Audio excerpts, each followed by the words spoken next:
all your Premier League previews and such, don't forget to catch our podcast on BFM, the BFM website, the app, Spotify, iTunes. You know where to go. Us here are going to take a look at the rest of Europe this weekend. First up, La Liga. Here is your top six in La Liga. Currently, Atletico Madrid, 55 points. Real Madrid second, 49, 3 points behind them. Barcelona third. A big game this midweek on Tuesday. Barcelona was schooled by PSG 4-1.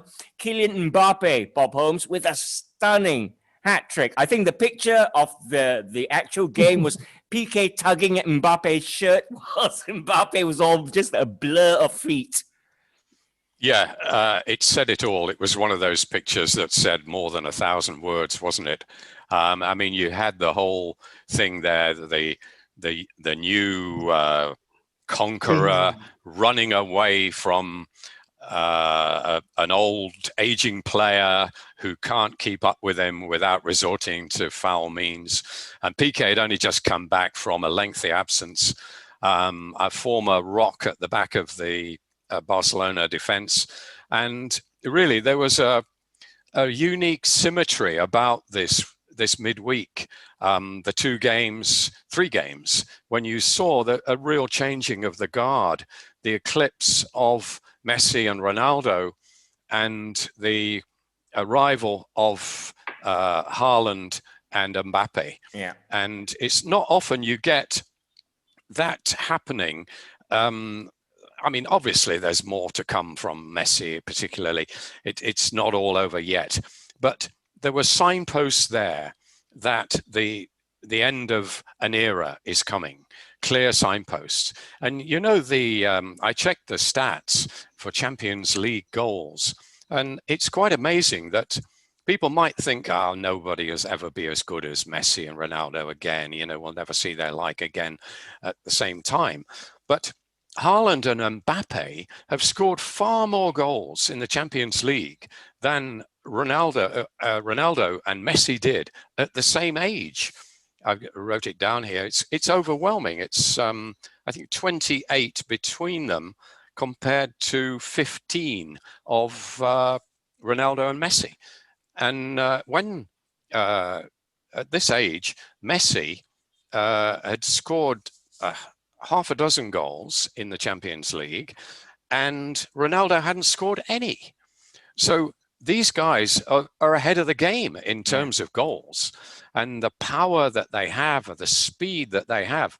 I mean, they're completely different players, but they are really quite something to behold. So I think we're looking at possibly a decade or so when these two will be ruling the roost, and it'll be very hard to choose between them. Each will have his own bunch of fans, just as Messi and Ronaldo did. So very exciting time.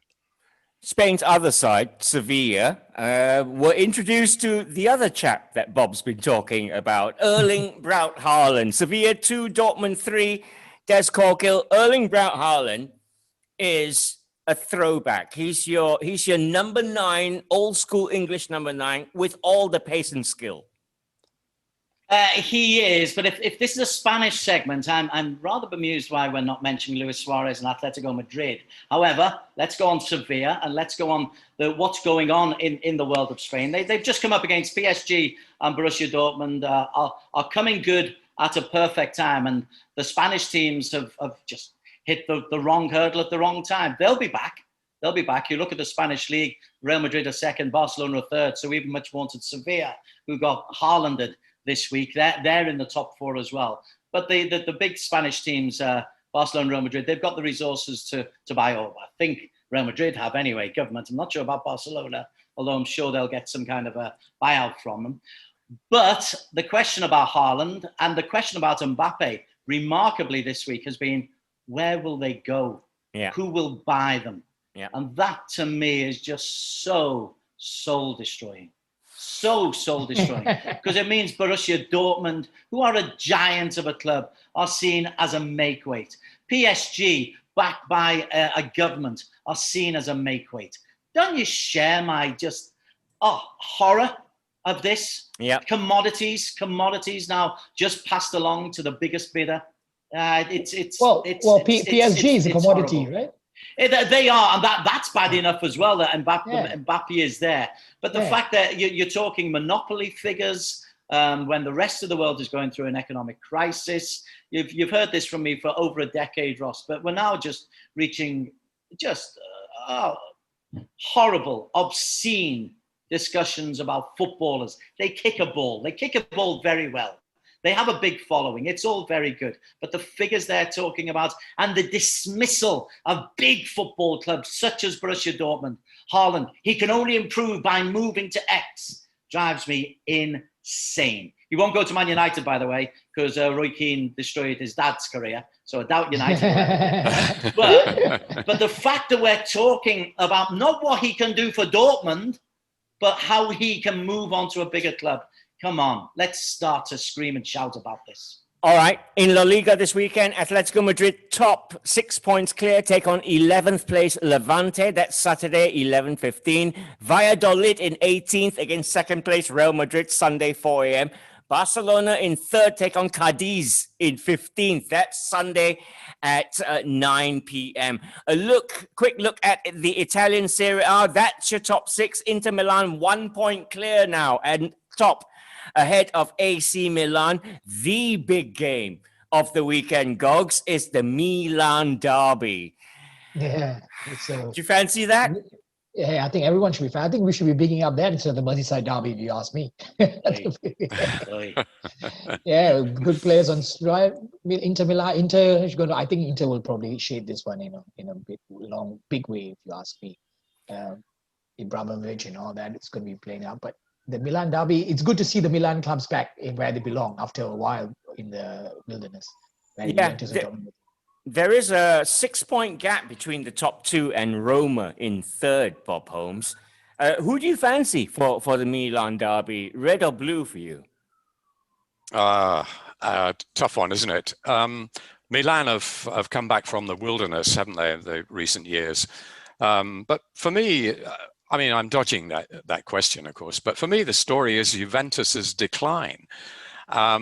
I mean, they were totally dominant, weren't they, for years? And now they're 8 points behind Inter. They've got one game in hand. But we saw them in midweek. They didn't look very good. Ronaldo wasn't happy. Didn't look very good either. And you wonder about Pirlo, whether he's got it as a manager. I mean, he was a great player and he wrote a great book. And he's a thinking man, but it doesn't always make a manager, does it? He might think too much. I mean, the title of his book was, I think, Therefore I Play, right? Correct me if I'm wrong. I know the thinking was in there anyway. Something similar to that. Yeah.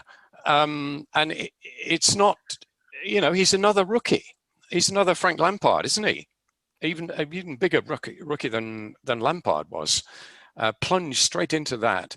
And I think that's the story. And of course, Juventus are driving this Super League idea. And they don't want teams like Leicester in it. And they're in danger of being superseded themselves by the likes of Atalanta. And yet they won't let them in the Super League, even though they finish higher than them in the table. So going back to what Des is saying, Des is talking about money. I'm talking about the Super League and the way they're trying to fix it blatantly so that the big clubs will be in it, and the likes of Leicester and Atalanta and anybody else who comes from nowhere, they won't be. So we're talking about that issue as well. We really have to keep an eye on these big clubs. And I was pleased to see in the Premier League, at least they said, the Super League, they come out very strongly against the Super League idea this week. All right. Well, Juventus in fourth take on bottom side Crotone, Tuesday, 3:45 a.m. their game. The Milan derby, second against first, is Sunday at 10 p.m. Quick look at the Bundesliga. That's your top six. Bayern Munich, 5 points clear of Leipzig at the top. Dortmund are in trouble. They're sixth on 33 points. And Des Corkill, there is all this talk about Dortmund players leaving because they need to sell. They need the money. They need to rebuild. you're looking at the likes of Jadon Sancho and Erling Braut Haaland possibly going in the summer. And that's a massive part to Dortmund, isn't it?